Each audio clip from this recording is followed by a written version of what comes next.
नहीं, असर तो आया है पहले से। हमारा समोसा पहले 10 रुपये का था, हमको उसके सिलेंडर के अभाव की जो कमी हो रही है उसकी वजह से हमको 15 का करना पड़ा। तो इससे ग्राहक को भी एक असर पड़ा कि उनको चीज़ 10 की जगह 15 में लेना पड़ रही है। तो एक उनको भी असर पड़ा कि अफोर्ड करना उनके लिए एक तरह का मुश्किल सा हो रहा है कि एकदम से रेट हम लोग जो इसको वहन कर रहे हैं, इन चीज़ों को जो रेट बढ़ रहे हैं, हमारे सिलेंडर में बढ़ रहे हैं, सब चीज़ों में बढ़ रहे हैं। तो हमने भी सोचा हम भी भाई रेट बढ़ाएं तभी तो उस चीज़ को कवर कर पाएंगे। मगर ग्राहक को क्या है, ग्राहक को तो आएगा वो यही समझेगा कि हमको 15 का मिला।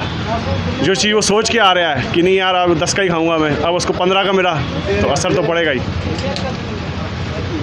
समोसा लेने आए हैं, 15 रुपये का 10 रुपये का समोसा था, 15 रुपये का। कैसा लग रहा है आपको लेने में?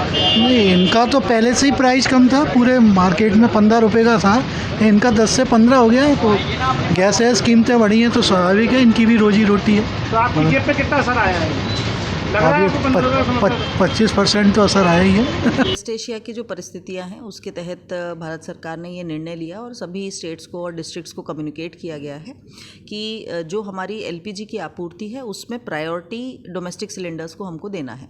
यानी कि कमर्शियल सिलेंडर्स की बनिस्बत हम पहले डोमेस्टिक सिलेंडर्स को जो डिमांड आ रहा है उसको फिल करना, उसको आपूर्ति करना। तो इसी क्रम में हमारे जो कमर्शियल सिलेंडर्स हैं उसमें अभी मैक्सिमम जगह पे कोई अनुमति नहीं है उनको आगे प्रोवाइड कराने के लिए। लेकिन हम होपफुल हैं कि जल्द ही शासन की तरफ से इसमें भी कुछ रिलैक्सेशन और नियम इत्यादि कोई गाइडलाइन बन करके आएगी जिससे हम इस डिस्ट्रीब्यूशन को भी पुनः संचालित कर पाएंगे। जहाँ तक डोमेस्टिक की बात है तो हमारी रेवेन्यू और फूड की टीम्स रेगुलर इसकी हमारे ज़िले में 49 एजेंसीज़ हैं। तो इन 49 एजेंसीज़ के माध्यम से किस प्रकार से बुकिंग आ रही है पर डे, वहाँ से डिलीवरी कितनी हो पा रही है और जो हमारा फिलिंग प्लांट है वहाँ से रोटेशन किस प्रकार से हो रहा है, इस पर नज़र बनाए हुए हैं।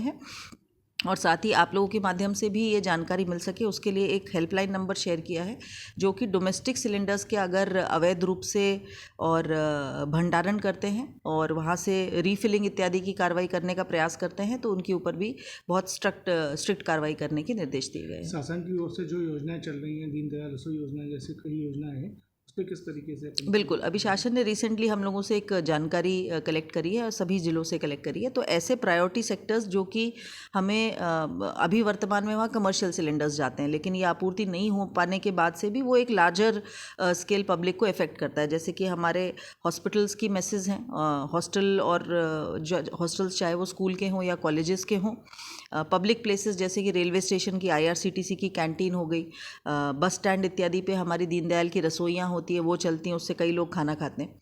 तो इसके संबंध में एक एग्रीगेटेड डेटा, पुलिस की बटालियंस हैं और आर्मी के सेटअप्स हैं जहाँ पर मैसेज चलती हैं, कमर्शियल सिलेंडर का उपयोग करती हैं। तो इनकी डेटा हम लोगों से लिया गया है और जल्द ही हम एक्सपेक्ट करते हैं कि कोई ना कोई गाइडलाइन इनके संबंध में भी आएगी कि यहाँ आपूर्ति हमें किस प्रकार से पूर्ण करनी है। हमसे जुड़े रहने के लिए हमारे YouTube चैनल को सब्सक्राइब करें और नई वीडियो की नोटिफिकेशन के लिए बेल आइकॉन को दबाएं। अगर आप ये वीडियो Facebook पर देख रहे हैं तो लाइक जरूर करें और ज्यादा से ज्यादा शेयर करें। धन्यवाद।